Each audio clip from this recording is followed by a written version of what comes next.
dipersembahkan oleh Ovaltino mau? Kenyangnya bikin kamu super happy.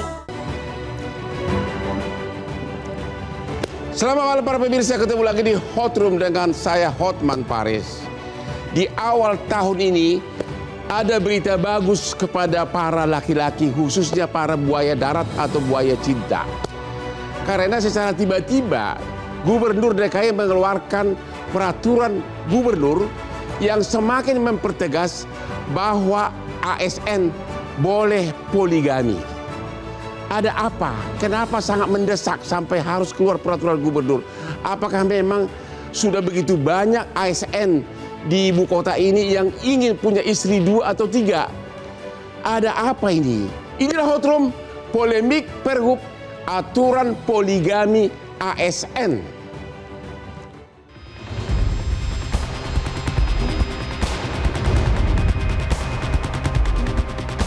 Beberapa hari lalu, Jakarta dihebohkan dengan sebuah kebijakan.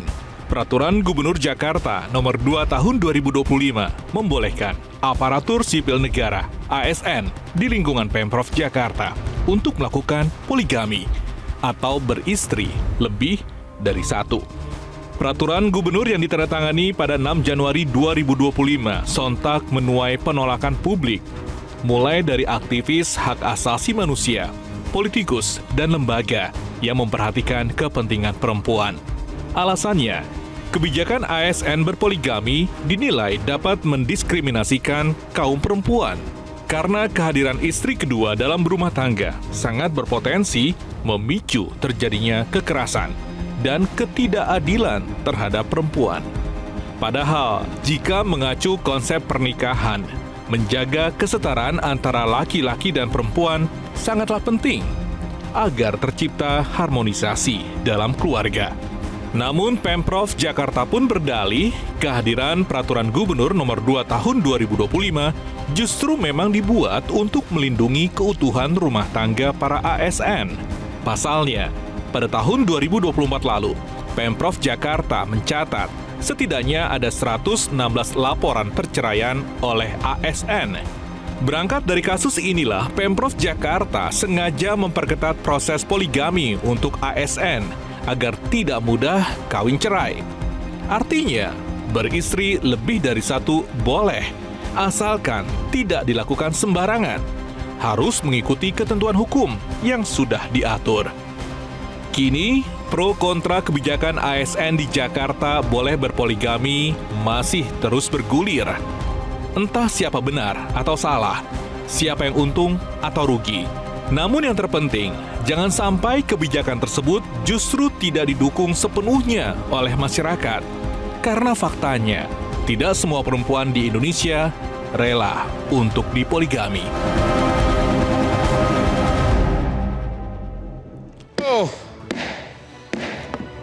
Kepada para suami-suami yang sudah poligami atau yang mau poligami, Anda perlu kesegaran tubuh. Maka mulai sekarang biasakanlah minum kopi luwak hitam premium agar Anda tetap siap sedia setiap ada pendekatan dari istri kedua, ketiga, atau keempat. Ya, kopi luwak hitam premium membuat laki-laki tetap siap sedia dalam setiap peperangan. Bapak, saya belum minum nih. Aduh. Saya punya 471 aspri. Kenapa saya segar? Ya gara-gara kopi luwak hitam premium. Bapak Raden Gusti, Bapak anggota DPRD. Siap, Pak. Apa? Itu kan kalau peraturan gubernur kan harus izin dari DPRD ya? Enggak juga. Oh tidak juga? Tidak, kecuali berupa peraturan perundang-undangan ya. Oh begitu, oke. Apa backgroundnya sehingga sampai di awal tahun Gubernur DKI mengeluarkan peraturan boleh poligami asalkan titik. Kenapa itu? Ya, terima kasih Bang Hotman. Kami juga dari fraksi Nasdem kebetulan. Saya sendiri pribadi di Komisi E mempertanyakan juga. Ya. Kenapa di awal tahun timbulnya malah kebijakan yang mungkin dirasakan tidak memenuhi kesetaraan gender. Jadi kenapa masih banyak pilihan-pilihan lain, kebijakan yang lainnya yang berhubungan dengan masyarakat. Ya. Nah ini menjadi poin penting kami juga apa relevansinya, karena tidak ada urgensinya menurut kami semua. Gitu. Oke, kita lihat dulu. Kita lihat dulu grafis persyaratan kalau mau nikah poligami. Mana grafisnya? Oke, dia. Halo para buaya darat. Anda boleh nikah lagi. 1. Istri tidak dapat menjalankan kewajibannya. Istri mengalami cacat fisik atau penyakit yang tidak dapat disembuhkan. Istri tidak dapat melahirkan keturunan setelah 10 tahun pernikahan. Kok istri melulu? Suami gimana? Persetujuan tertulis dari istri atau para istri. Penghasilan yang cukup untuk membiayai para istri dan anak. Jadi begitu Anda memenuhi salah satu dari sini, Anda sudah boleh mempunyai istri kedua sekalipun Anda menjabat sebagai ASN. Ya. Oke, masih ada satu lagi. Mampu adil terhadap istri dan anak. Ya, cowok kalau mau nikah harus ngaku mampu dong. Tidak mengganggu tugas kedinasan. Tidak mengganggu tugas. Kalau istri 2 berarti ketiga pasti bangunnya terlambat. Ada aja putusan pengadilan memberikan izin untuk poligami. Ada aja putusan pengadilan. Oh, itu maksudnya salah satu. Ini gimana nih, Pak? Ini semua hanya memberikan kesempatan kepada para laki. Tidak ada kata-kata bahwa kalau suami tidak mampu atau catat atau apa, maka istri boleh suami kedua. Bagaimana tuh? Ya, ini yang menjadi pertanyaan kita juga. Jangan sampai ini ada celah untuk para ASN untuk bisa berpoligami itu. Ya. Kan pasti kan? Karena memang kalau kita bicara secara tingkat kesetaraan, kita bicara sangat subjektif lah. Ya. Dari persyaratan yang ada ini. Jadi saat sudah apa? Maksudnya hanya memberi izin kepada laki begitu. Betul. Anda maunya istri juga boleh punya suami kedua. Karena kalau kita bicara dari ranah private, memang ini kan menjadi konteksnya kan dalam agama memang ada. Ya. Cuman kita kan bicara di sini dalam konteks Pemprov ASN. Iya, Nah, ASN. ASN itu sendiri. Jadi ini menjadi pertanyaan penting juga, kenapa hal ini bisa menjadi satu keputusan gubernur. Kenapa? Menurut Bapak kenapa? Sebagai pengawas gubernur. Dari kami sendiri di legislatif tidak ada yang namanya hearing sebelum mengeluarkan kebijakan tersebut. Ya.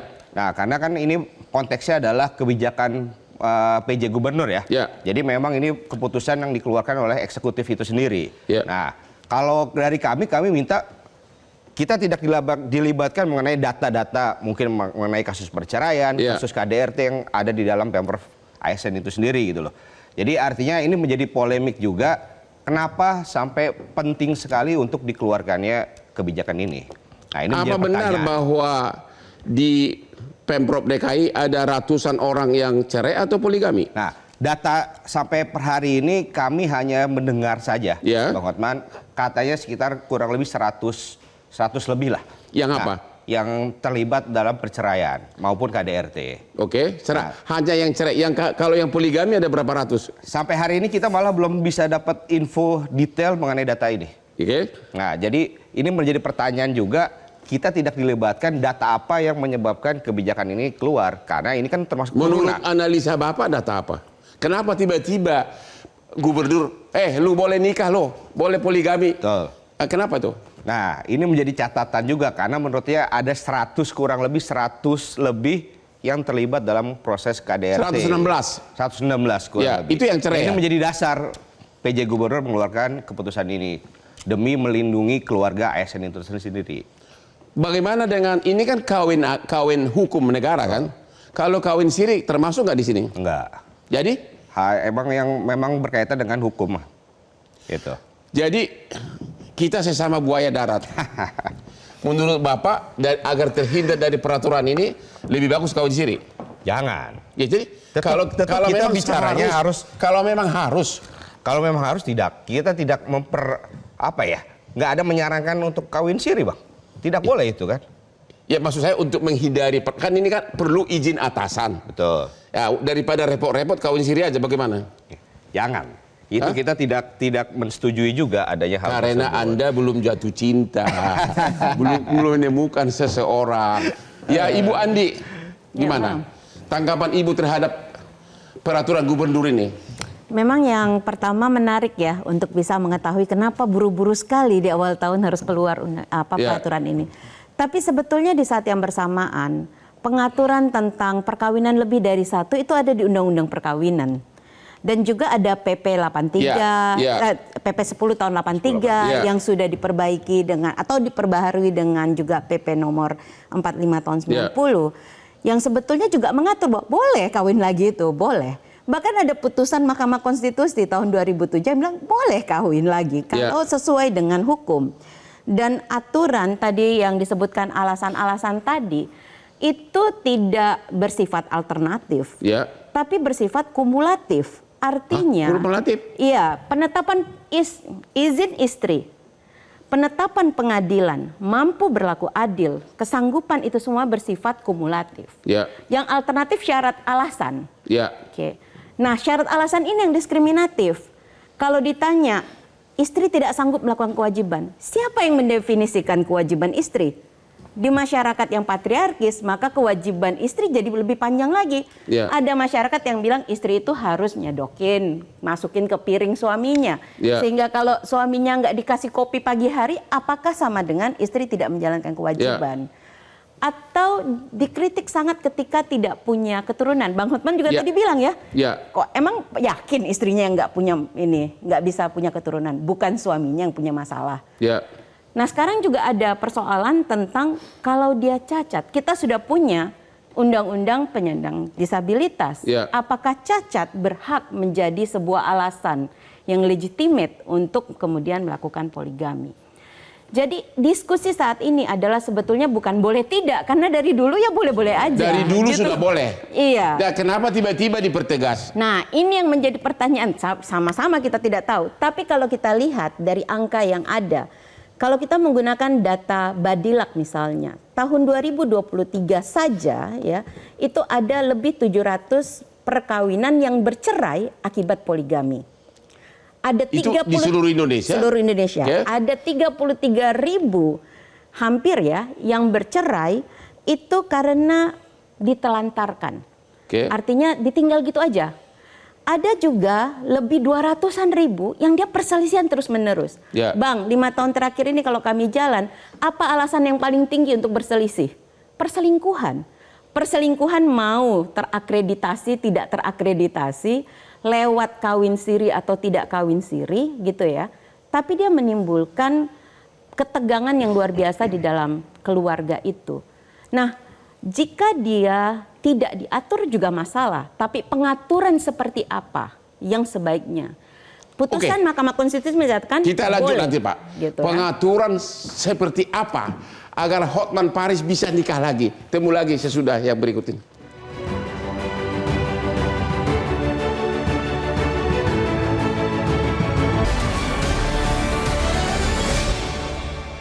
Dipersembahkan oleh Ovaltino mau? Kenyangnya bikin kamu super happy. Halo para laki-laki soleh, halo para buaya darat, halo para buaya cinta. Berikut ini adalah grafis tentang syarat-syarat untuk poligami. Ya, izin poligami tidak diberikan apabila bertentangan dengan ajaran agama yang dianut oleh ASN terkait, tidak memenuhi persyaratan yang ditentukan, alasan yang diajukan bertentangan dengan akal sehat. Akal sehat apa itu? Berpotensi mengganggu tugas kedinasan, melanggar ketentuan peraturan perundang-undangan lainnya. Ini kok terlalu umum ini Pak? Bertentangan dengan akal sehat. Bagaimana Pak? Di mana izin mau poligami bertentangan dengan akal sehat? Kalau istri keduanya cantik banget, itu mah akal sehat gitu. Gimana Pak? Pertama ini aturan dari mana? Ini kan aturan dari Pergub ya? Pergub ya? Ya, aturan dari Pergub. Tentunya jangan nanya ke saya Bang, yang ngeluarin Pergub kan. Ya, analisa Bapak. Ya, tetapi masuk di akal nggak peraturan ini? Kalau saya lihat izin poligami ini sebenarnya sudah cukup jelas di Undang-Undang Nomor 1 Tahun 74 perkawinan. Jadi sebenarnya ini sebetulnya hanya mengulang saja. Saya kira saya tidak paham yang nomor 3 itu dengan akal sehat ya. Tapi saya kira harusnya izin poligami atau tidak seseorang itu sudah diatur dalam Undang-Undang Perkawinan. Dimana ini memang menarik. Undang-undang ini menarik Bang. Kenapa? Karena kita ini menganut masing-masing agama punya cara perkawinan sendiri. Ya. Dan dalam hal ini ketika kita bicara poligami sebenarnya dimaksudkan adalah agama Islam. Ya. Sedangkan di agama yang lain tidak begitu tegas diatur ya. Misalkan di Kristen tidak boleh bahkan tidak boleh cerai, malah di tidak boleh Katolik cerai, seumur hanya hidup. satu seumur hidup, makanya Parah ya cara kalau nggak boleh lain. seumur hidup ya. Maksud saya undang-undang ini mengatur kita punya beragam aturan tentang perkawinan itu, kemudian dibuatlah undang-undangnya di mana masing-masing agama punya kebiasaan, punya apa istilahnya tradisi yang negara akui. Nah, persoalannya adalah ketika ini masuk ke ranah ASN. Kan kalau Undang-Undang Nomor 174 itu berlaku untuk semua warga negara. Seluruh. Nah, sekarang orang ASN bertanya, lah saya bisa dong berpoligami? Cuma semakin bisa. Semakin bisa kan? Negara menurut saya dalam pergub ini sebetulnya ingin mengatur sesuatu yang mungkin tidak terlalu ketat. Mungkin ada persoalan di kalangan ASN. ASN ini gini Bang, dibandingkan masyarakat umum, gajinya setiap tahun naiknya jelas. Relatif lebih sejahtera. Sehingga muncullah isu-isu bahwa ASN ini punya kesempatan dia untuk berpoligami ketika dia udah jabatannya tinggi. Perselingkuhan, perceraian, dan kemudian perseteruan keluarga banyak di kalangan ini. Tentunya ini akan mengganggu kerja ASN. Jadi daripada mengganggu kerja, gubernur bilang, gue dukung deh lu nikah lagi gitu. Makanya pergub ini sebenarnya perlu komunikasi yang bagus. Karena pergub ini seolah-olah kalau dibaca di masyarakat dan Abang juga narasikan, seolah-olah menggiring orang untuk ayo dong berpoligami, tapi ada syaratnya. Sebenarnya kebalikan. Dengan syarat pergub ini, orang ASN kalau berpoligami jadi makin berat. Kenapa? Harus izin istri pertama. Itu undang-undang. Harus masuk ke Dewan Pertimbangan. Nanti ada juga izin pengadilan.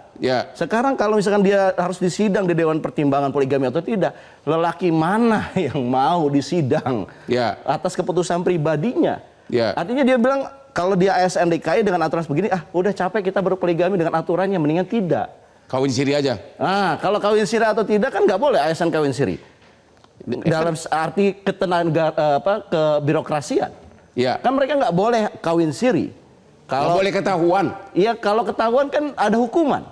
Buat ASN itu. Makanya saya kira ini sebenarnya untuk memperketat, kalau ASN yang baca ini dia akan berpikir 2-3 kali dibandingkan sebelum ada pergub. Jadi menurut Anda peraturan gubernur ini justru untuk menekan angka kawin poligami? Menekan poligami yang kemudian menimbulkan kinerja ASN, pelayanan publiknya jadi bermasalah.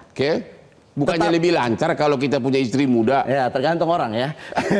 Tapi saya kira begini, yang menjadi pertanyaan saya adalah di dalam pengantar pergub itu juga diterangkan oleh Pak Menteri Dalam Negeri dan Wakil Menteri Dalam Negeri, ini untuk melindungi ASN dan keluarganya, pergub ini.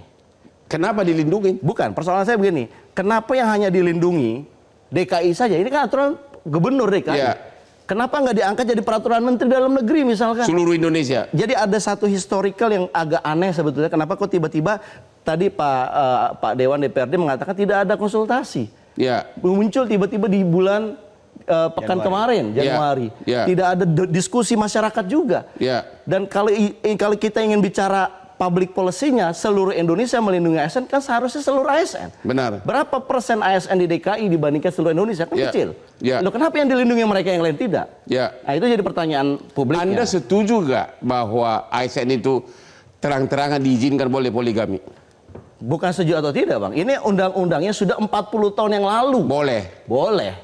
Nah, kalau kemudian ASN nggak boleh, kan ASN akan bertanya, lah saya kan warga negara juga.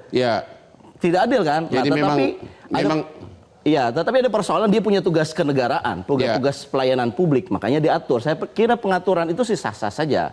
Tetapi saya tidak dalam kapasitas setuju atau tidak, saya hanya ingin mengkritisi satu, aturan seperti ini yang ketat ini butuh pengawasan. Nah, sekarang siapa yang ngawasin? Atasan langsung. Yang tadi Abang bilang kawin siri. Lah emang atasan tahu segalanya? Artinya undang-undang yang ketat seperti ini, pergub yang ketat seperti ini juga tidak akan workable kalau nggak ada pengawasan.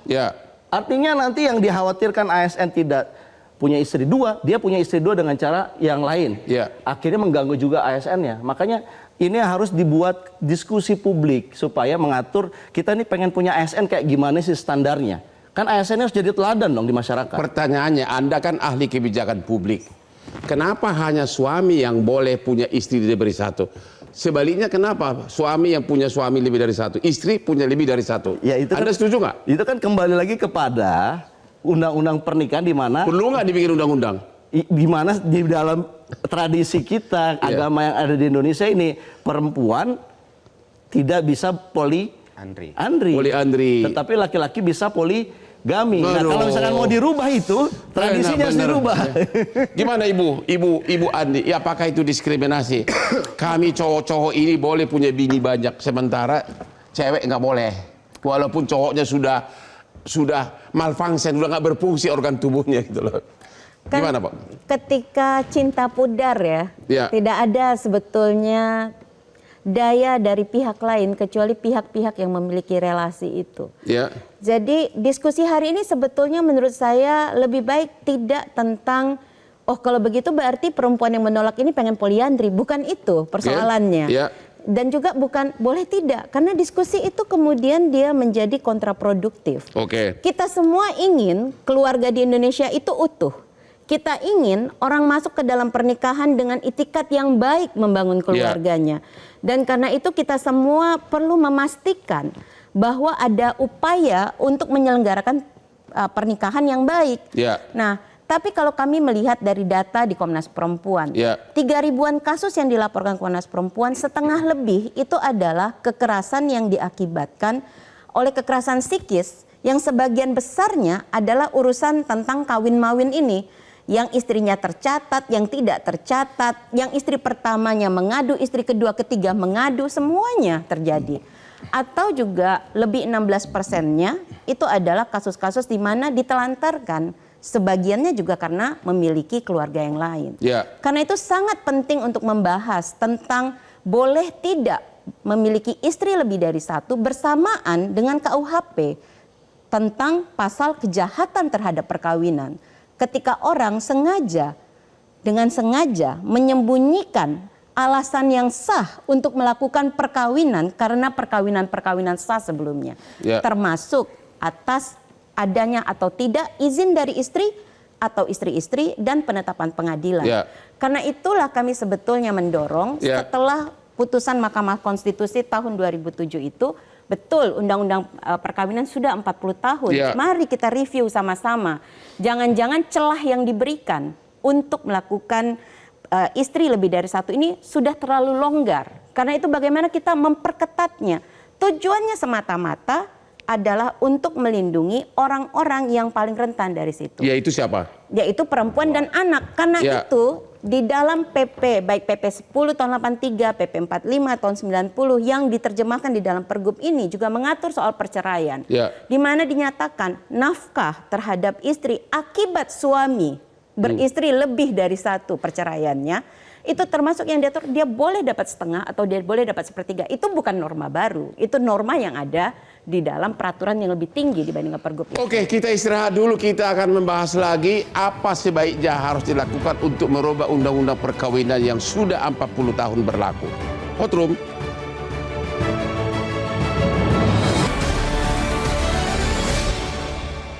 Dipersembahkan oleh Ovaltino mau? Kenyangnya bikin kamu super happy. Ketemu lagi di Hot Room. Saran agar minum kopi bukan hanya terhadap laki-laki yang poligami, tapi juga terutama kepada para menjelang usia senja, umur 50 ke atas, agar daya ingat kamu jangan semakin menurun atau amnesia. Sudah merupakan pengetahuan umum, kopi adalah salah satu cara untuk membuat kamu segar tetap. Lihat Hotman Paris, KTP saya sudah parah umurnya, sudah terlalu lama hidup di dunia ini, tapi penampilan coba lihat nih, segar kayak umur 30. Itulah gara-gara kopi luwak hitam premium. Mantap. Saya penasaran sama Ibu Andi. Jadi menurut Ibu, syarat untuk poligami itu yang diatur dalam undang-undang perkawinan yang sudah puluhan tahun perlu diperbaharui atau tidak? Dipermudah enggak? Perlu. Perlu, maksudnya dipermudah nikah, dipermudah poligami atau apa? Tentunya kalau kita melihat dari putusan Mahkamah Konstitusi ya, saya dari awal mengatakan bahwa syarat-syarat ini dimaksudkan untuk melindungi orang-orang yang lemah di dalam perkawinan. Yaitu siapa? Yaitu khususnya sang istri yang tidak memiliki kesempatan untuk membela dirinya ketika ada keputusan dari pihak suami mau beristri lebih dari satu. Jadi sepertinya Ibu mengatakan syarat poligami harus diperberat. Demikian. Untuk menghilangkan esensi dari diskriminatifnya. Misalnya saja begini, tadi saya menjelaskan di awal. Jika tidak dapat melakukan kewajibannya sebagai istri, siapa yang mendefinisi kewajiban? Apakah itu kemudian akan didefinisikan, misalnya kalau kita kaitkan lagi dengan pergub ini, ada Dewan Pertimbangan. Dewan Pertimbangannya siapa? Nilai apa yang dianut oleh Dewan Pertimbangan? Itu akan menjadi sangat subjektif sekali. Lalu cacat. Apakah cacat layak pada saat kita sedang berusaha untuk memajukan pelindungan kepada hak-hak penyandang disabilitas menjadi syarat bahwa suaminya ingin punya istri yang lain? Atau pada saat istri yang cantik tiba-tiba cacat, apakah fair kita ceraikan atau poligami begitu? Demikian. Jadi? Ya, jadi itu kita perlu rumuskan ulang gitu. Sebetulnya kuantifisir yang lebih ketat sehingga tidak terjadi yang semena-mena. Praktik yang terjadi saat ini kan, kenapa kami bolak-balik terus mendapatkan pengaduan mau dari istri pertama, kedua, ketiga, keempat, karena pada akhirnya berlaku adil tidaklah gampang. Berlaku adil tidaklah gampang. Betul, dan itu adalah syarat, salah satu syarat yang sangat penting. Dan satu lagi nih Bang, jarang sekali ada yang berusaha untuk mendapatkan izin dari istri pertama karena mereka tahu kalau minta izin nggak akan diizinin kan gitu. Akibatnya sembunyi-sembunyi, artinya dia menyembunyikan halangan yang sah untuk melakukan perkawinan itu. Dan karena itulah diskusi tentang revisi undang-undang perkawinan itu harus bersamaan dengan diskusi tentang bagaimana kejahatan terhadap perkawinan dikonstruksikan di dalam hukum kita. Pasal tentang kejahatan perkawinan ini juga ada di KUHP yang revisi meskipun jadi pasal 400-an gitu. Dan kita perlu sama-sama melihat bagaimana kejahatan terhadap perkawinan ini di dalam praktik pengadilan yang sudah banyak putusan pengadilannya juga. Dan itu saat ini bukan saja soal apakah perkawinannya terdokumentasi atau tidak. Jadi intinya Ibu mengusulkan agar syarat poligami diperberat karena tidak fair bagi wanita. Betul. Bagaimana pendapat DPRD kita? Kalau kita kan ini sebagai pengawas juga Bang ya. Jadi kita meminta pengennya dengan adanya polemik ini juga tidak berkelanjutan terus. Karena apa? Karena nanti akan terjadi jangan sampai ada celah di mana dengan adanya pergub ini ada udang di balik batu. Yaitu apa? Ya ingin poligami ASN-nya misalkan.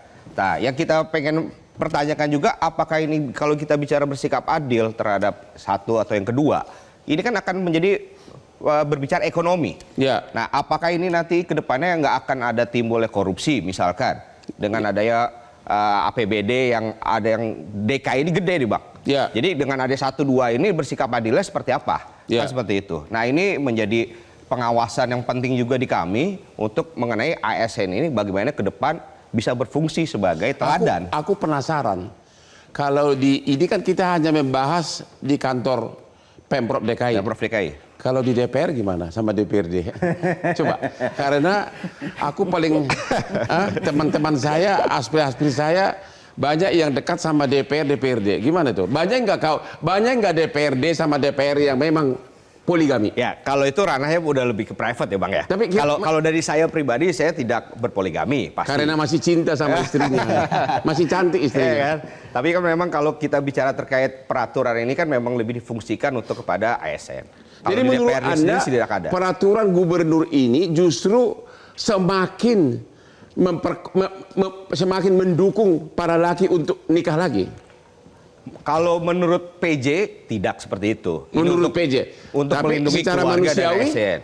Secara manusiawi ya tadi mungkin seperti dari Komnas Perempuan juga sudah menyampaikan bahwa banyak izin-izin atau syarat tertentu yang memang sifatnya subjektif. Nah, artinya kita sendiri di pengawasan juga inginnya jangan sampai hal-hal yang berkaitan dengan kebijakan untuk masyarakat itu jadi terhalang juga. Dengan adanya ya tadi dengan adanya poligami pasti ada unsur-unsur lainnya. Nah, kita tidak pengen ada kebijakan lain yang harus lebih penting di Pemprov DKI itu sendiri dibandingkan poligami. Pak Ahmad, istri kan sehari-hari dirubah. Sementara suami minta izin poligami dari atasannya. sudah tentu atasannya lebih dekat sama si suami. Gimana pandangan Anda? Fair nggak itu bagi istri? Istri yang di rumah hanya mendapatkan izin dari atasannya, habis itu boleh nikah gitu. Ya sebenarnya kan kalau izinnya atasannya dan yang paling dekat dengan atasannya kan diri dia sendiri, sebetulnya nggak fair ya, nggak fair buat si istri pertama tentunya. Ya. Tetapi kan ada mekanisme dia harus mendapatkan izin dari istri pertama, tertulis mungkin ya, atau dipanggil, sehingga itu jadi klop. Tapi yang saya ingin katakan begini, apakah perlu ya di dalam pergub ini kita memperbincangkan revisi undang-undang perkawinan? Menurut saya itu akan jadi problematik lagi. Akan perang politik yang sangat dalam. Perang politik yang luar biasa, karena kita ini terdiri dari berbagai beragam yang seharusnya negara itu nggak perlu atur, karena itu sudah eksis jauh ketika negara tuh belum hadir. Tapi negara perlu mengatur supaya jelas pernikahan ini tercatat atau tidak. Itu kan inti dari polemik poligami. Dan kita nggak berdiskusi tentang poligami ini boleh atau tidak, adil atau tidak, karena memang sudah boleh. Karena 40 tahun itu terbukti boleh. Hanya saja Bang, yang jadi concern dari Bu Andi adalah, loh ini kenapa yang jadi korban kebanyakan wanita dari poligami ini? Ya kita harus katakan, ketika mengatakan korbannya wanita, saya katakan mungkin ada, meskipun saya nggak tahu jumlahnya, ada juga laki-laki jadi korban. Jadi dalam perselisihan rumah tangga itu tidak bisa kita katakan hanya laki-laki penyebabnya ataupun perempuan penyebabnya. Kedua belah pihak saling menjadi penyebab dalam perceraian ya Bang. Tetapi saya ingin tegaskan kembali ke dalam polemik pergub ini, apakah yang menjadi concern dari pergub ini adalah melindungi ASN DKI saja? Kalau gitu dibuka dong datanya, maksudnya kalau 116 itu kan perceraian ASN yang belum tentu karena poligami. Tapi kan kita nggak pernah dapat data nih. Belum tahu ya, poligami nggak tahu berapa. Nggak tahu, itu hanya perceraian saja. Sampai hari ini tidak tahu. Oke, kita istirahat dulu deh. Nanti kita akan tanya kepada aktivis perempuan kita, bagaimana sikap seorang istri kalau suaminya minta poligami. Ketemu lagi di Hot Room.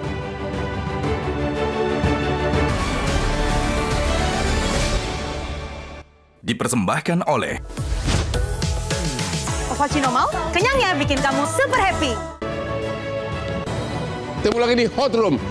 Penasaran lagi sama Komnas Perlindungan Perempuan ini. Menurut data di kantor Ibu, ada berapa laki-laki Indonesia yang berpoligami dan ada berapa yang disetujui oleh istrinya dan ada berapa yang gagal? Ini pertanyaannya sebenarnya harusnya diajukan kepada peradilan ya, terutama Badila. Data di kantor punya Ibu. Data di sini. Data kami memang menunjukkan dari 3.000-an kasus ya, ada puluhan persen yang sebetulnya dia langsung terkait dengan perkawinan yang berbanyak. Beristri lebih dari satu, yang nanti bentuk kekerasannya jadi beragam. Ada yang dicatatkan sebagai kekerasan psikis, ada yang dicatatkan sebagai penelantaran karena memang itu aktual yang dilakukan. Pendataan ini sesuai dengan Undang-Undang Penghapusan Kekerasan di Dalam Rumah Tangga yang juga sudah berusia 20 tahun. Gitu. Nah jadi kita juga melihat bahwa dalam isu tentang perkawinan lebih dari satu istri ini, yang mengadu kepada Komnas Perempuan bukan saja istri yang pertama. Bisa jadi istri yang kedua, istri yang ketiga. Nanti ada diskusinya adalah tentang siapa yang mempunyai surat pendokumentasian. Dan ternyata sangat sering memang tidak mencatatkan perkawinan itu menjadi jalan untuk menghindari alasan-alasan yang harusnya dipenuhi. Gitu, baik di ASN maupun tidak ASN. Dan karena itu biasanya ini menjadi panjang sekali dan bisa-bisa nanti istrinya adalah antar perempuan ini. Suaminya yang sebetulnya biang keroknya sendiri bisa lepas dia dari seluruh gugatan hukum yang ada. Karenanya menegakkan termasuk juga Undang-Undang Administrasi Kependudukan yang mensyaratkan untuk mencatatkan semua peristiwa-peristiwa penting dalam kehidupan termasuk perkawinan dan perceraian. Pertanyaan aja Bu, menjadi penting. Kalau Ibu kan Komnas Perlindungan Perempuan, nasihat Ibu bagaimana terhadap istri pertama yang tiba-tiba suaminya minta nikah? Apa sebaiknya harus dilakukan oleh istri pertama sebelum dia menolak atau memberikan izin? Mungkin yang harus ditanyakan tuh nasihat untuk suaminya sih sebenarnya daripada nasihat untuk istrinya. Sangat bertanya-tanya apa yang terjadi sehingga merasa bahwa boleh menanyakan izin itu. pada saat orang pacaran nih Bang, rata-rata janjinya cinta seumur hidup kan? Ya. Pada saat masuk ke dalam perkawinan itu juga ada janji setianya. Ya. Ya kan, untuk membangun kehidupan yang betul-betul bisa memberikan kesejahteraan lahir dan batin sampai usia yang panjang selama-lamanya, bahkan kalau boleh mungkin.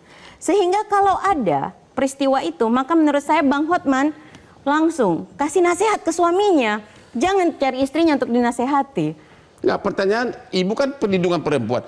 Apa nasihat ibu kepada istri pertama yang tiba-tiba suaminya minta izin nikah?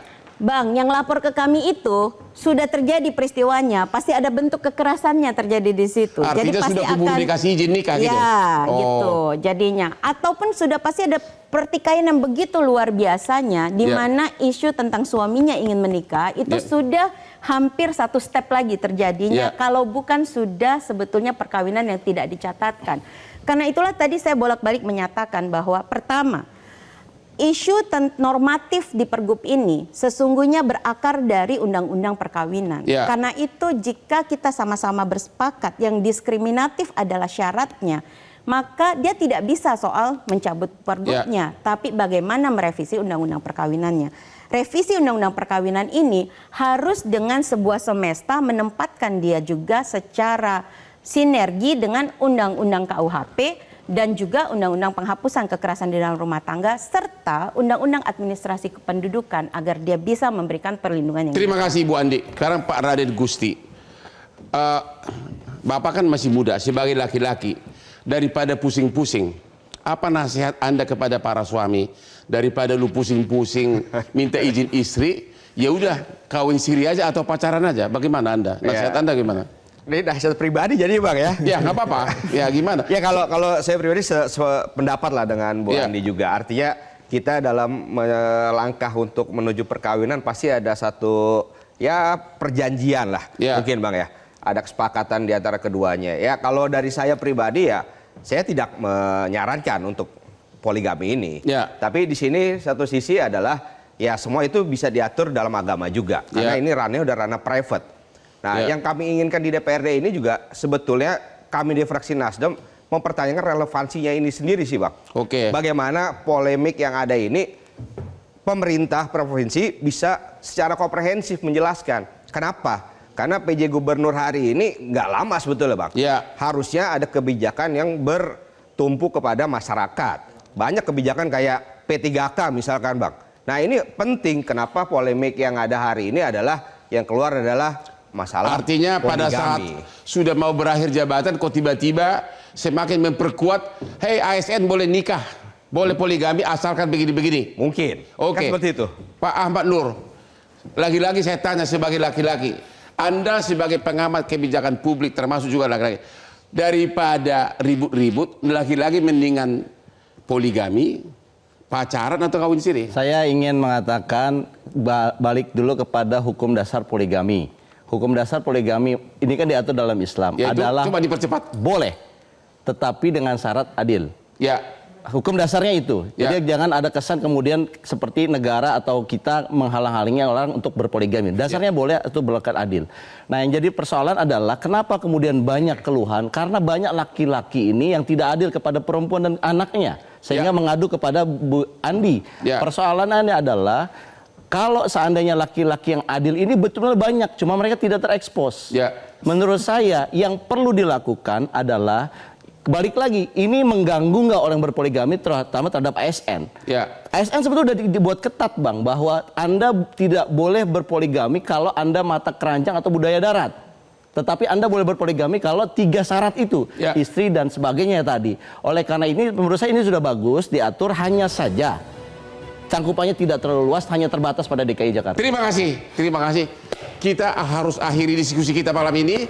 Nasihat saya kepada para laki-laki, karena saya termasuk juga buaya cinta, hati-hati nikah untuk yang kedua kali, karena di awal bisa saja kau jatuh cinta, tapi dengan berjalannya waktu, cinta itu akan pudar, akhirnya kau akan mencari lagi istri ketiga dan keempat. Demikianlah akhir dari diskusi kita. Halo para buaya darat dan buaya cinta. Jangan lupa nonton Metro TV Hot Room setiap hari Rabu jam 9 malam. Silakan Pak Sidi, Pak.